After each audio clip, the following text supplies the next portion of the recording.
ఆశ్చర్యం కలిగించే విషయం ఏంటంటే తప్పుడు కేసులో ఇల్లీగల్ గా ఆయన్ని అరెస్ట్ చేయడమే కాకుండా స్టేషన్ లో ఈ నల్లపాడు సిఐ వంశీ అట, పట్టాభిపురం సిఐ ఇంకొకడు వెంకటేశ్వర్లు అంట, వీళ్ళు అంబటి రాంబాబును ఫిజికల్ గా కొట్టడం జరిగింది.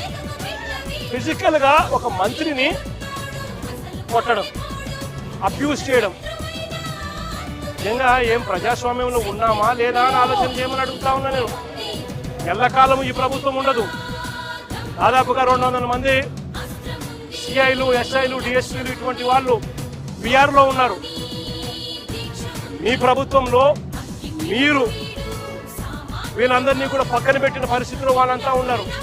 కేవలం మీకు సంబంధించిన వాళ్ళని కొంతమందిని మాత్రమే సిఐలుగా వేసుకున్నారు, కొంతమందిని మాత్రమే మీకు సంబంధించిన వాళ్ళని డిఎస్పీలను వేసుకున్నారు, డిఐజీలను మీ వాళ్ళని వేసుకున్నారు.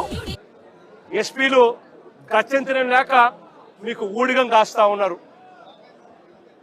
బీహార్లో ఏం జరుగుతా ఉందో నాకు తెలియదు, కానీ ఇక్కడ జంగల్ రాజును మీరు సృష్టించి నడిపిస్తా ఉన్నారు.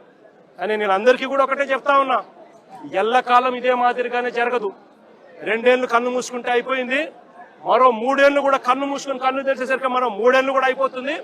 ఆ తర్వాత వచ్చేది మాత్రం మా ప్రభుత్వం అని చెప్పి కూడా ప్రతి ఒక్కరికి కూడా ఈ సందర్భంగా కూడా చెప్తా ఉన్నా.